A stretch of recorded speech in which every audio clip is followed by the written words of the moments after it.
There is no character in comic book history who has seemingly perished more than the Joker. It's almost like he's allergic to dying. No matter how many times he plummets down a chasm or gets trapped in a collapsing building, he always pops up several issues later perfectly fine. Well, not fine, he's literally crazy, but you know what I mean. I'm Ewan, you're watching What Culture Comics, and here are 10 shocking times the Joker died. Number 10. He voluntarily went to the electric chair. Detective Comics number 64. The 1942 story, Joker Walks the Last Mile, was the first comic where Batman's most recurring foe bites the big one. The issue begins with the Joker complaining to his goons about the futility of his life of crime. Why should he rob banks if he can't spend the money without getting arrested? Realizing that he can never enjoy his wealth, he surrendered himself to the authorities and confessed to all his bad deeds. He even willingly and gleefully marched to the electric chair where he was shocked to death. However, this was all part of the Joker's cunning master plan. His henchmen entered the mortuary and revived their leader using a special serum. Since the Joker had carried out his sentence, he couldn't be arrested or imprisoned again unless he broke the law. Batman hated seeing the Joker striding around Gotham in broad daylight, knowing he was powerless to stop him, because that's definitely how the law works. Number 9. Talia Al Ghul shot him. Batman Legends of the Dark Knight number 142 to 145.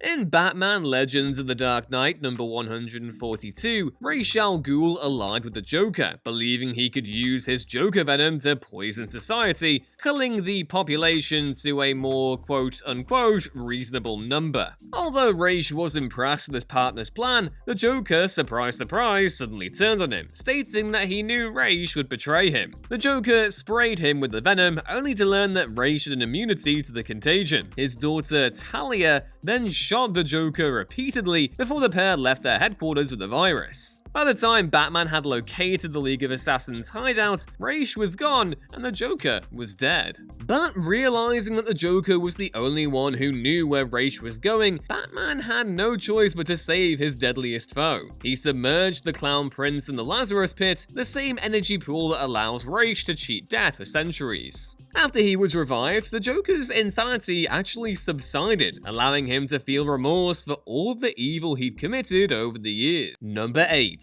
Nightwing beat him to death. Joker Last Laugh number 6. While locked up in the Slab Penitentiary, the Joker was informed by the consultants that he was suffering from a terminal brain tumor. The diagnosis was a ploy by the staff, hoping the Joker would acknowledge his wrongdoings if he was faced with his own mortality. The plan backfired spectacularly though, as the Jester of Genocide decided to go out with a bang instead. He infected countless villains across the globe with a special concoction of venom so they took on the appearance and mannerisms of the Joker. When the Bat family tried to stop him, Killer Croc had Robin captured. When Huntress found Croc in the sewers, she located Robin's torn uniform and assumed the worst. Believing the Boy Wonder was dead, the original Robin, Dick Grayson, tracked down the Joker and pounded him to a pulp. Suddenly, Tim Drake appeared and begged Dick to stop. Dick believed that Robin was an illusion or another sick joke and continued to wail on the Ace of Knaves until he was dead.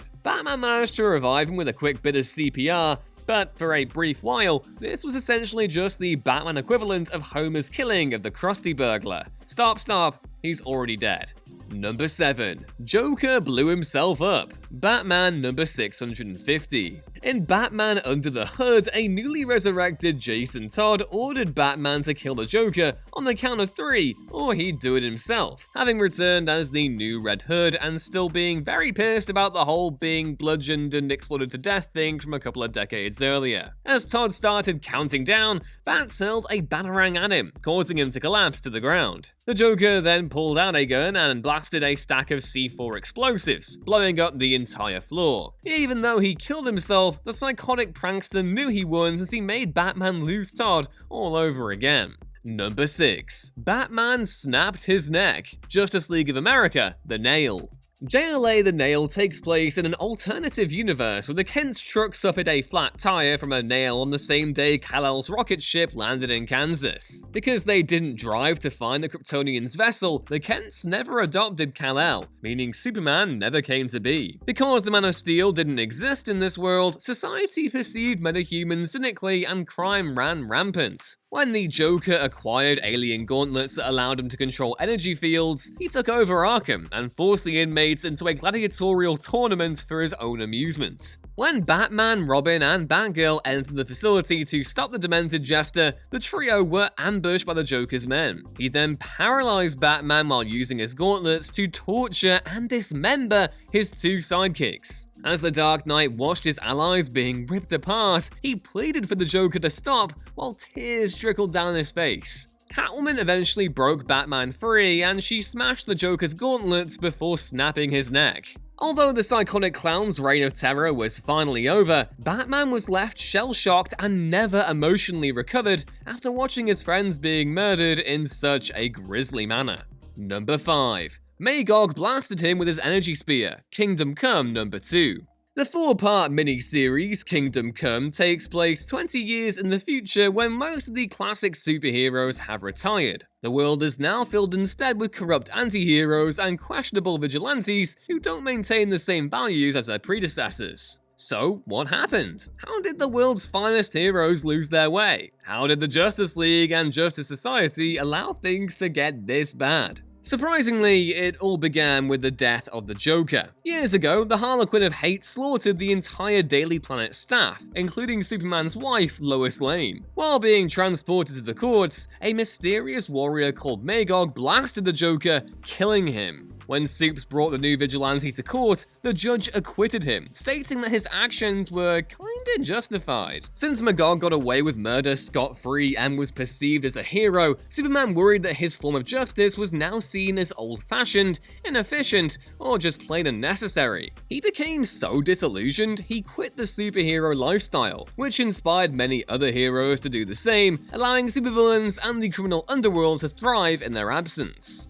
Number 4. Endgame, Batman Number 40. In the story, Batman Endgame, the Joker infected the Justice League and the citizens of Gotham with the most dangerous form of Joker venom, a concoction that forced the victims to kill the people they love the most. Batman learned that the toxin's effects could be reversed using a liquid metal called Dionysium located in a cavern under Gotham. Not only can Dionysium heal any injury, it can regenerate dead tissue and thus bring people back to life. When Batman located the Dionysium pool, the Joker tackled him and the two squared off in an epic battle. Their brawl was so intense, the cavern collapsed and destroyed the Dionysium cache. But just before they died from their injuries, Batman told his mortal enemy that he failed, since the Dark Knight created a vaccine from the Dionysium, which discharged throughout Gotham, curing everyone from the toxin. Batman and the Joker both perished, but were revived since they were exposed to traces of Dionysium in the cavern. Because they only made contact with a small amount of the mysterious liquid, the pair also lost their memories. When they regained their memories several months later, the two returned to being the bitterest of enemies.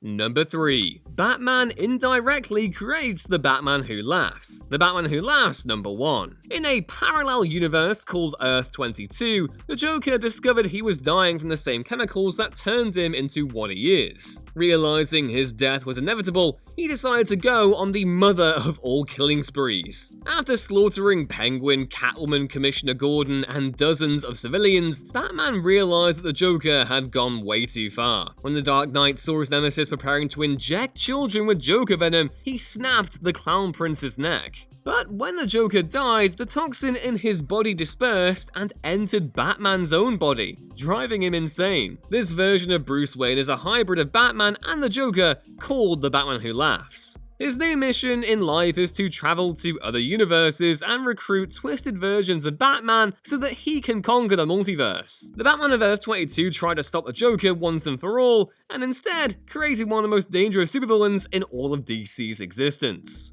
Number 2. Who killed the Joker? Batman Damned. Batman Damned is the sequel to the 2008 one-shot comic Joker. It begins with Batman being injured and disoriented after his battle with the Clown Prince in the conclusion of the previous story. Demonologist John Constantine locates Bats and alerts him that the news has reported the Joker's death. Because the story revolves around supernatural elements and has paranormal characters such as Zatanna, Etrigan, and Deadman, it's hard for Batman, as well as the reader, to decipher what on earth is going on. Ever the detective though, Batman reasoned that the only way to know for sure if Gotham's greatest villain had truly perished was to examine the body. As he analysed the corpse at the mortuary, the Spirit of Vengeance, the Spectre, appeared and revealed the truth. You see, during his battle with the Joker, Batman deduced that his own injuries were fatal, and so hurled his nemesis off the bridge to prevent the clown from continuing to hurt people without the Dark Knight being there to stop him. Although Batman had ample time to pull the Joker up from the edge, he refused, allowing the Clown Prince of Crime to plummet to his demise. After Batman acknowledged the sin he committed, the Spectre took his spirit to the afterlife. And number 1, he snapped his own neck. Batman: The Dark Knight Returns. On many occasions, the Joker has stated he could not exist without Batman. So, when the Dark Knight retired as a superhero, the Joker lost his drive and withdrew into a catatonic state. However, Bruce Wayne was forced to come out of retirement 25 years later when he saw Gotham falling to a new wave of criminals. As Batman returned, the Joker awoke from his vegetative state and alerted his psychiatrist, Dr. Volper, that he was now sane. Because Volper hated Batman, he saw this as a perfect opportunity to discredit the vigilante, and so had the Joker appear on a talk show depicting him as a victim. Unsurprisingly, the Joker killed everyone in the studio during the talk show before escaping. Batman tracked down his oldest enemy into a county fair and battered him senseless. After a heated battle, Batman broke the Joker's neck, paralyzing him. Despite being badly wounded, the Joker had one more ace up his sleeve. As the maniac cackled to himself, he killed himself by twisting his own neck, knowing the police would assume Batman had murdered him. This is one of the Joker's most iconic moments, since it showed that he'd do anything, even if it meant taking his own life, to torment his greatest adversary. And those were 10 shocking times the Joker died. What are your favourite Joker deaths? Let us know in the comments below. Drop the video a like if you enjoyed it, and if you want to see more comics videos every week, be sure to subscribe too. I've been Ewan, catch my further misadventures over on Twitter at EwanRuinsThings, and I'll hopefully see you next time. Bye!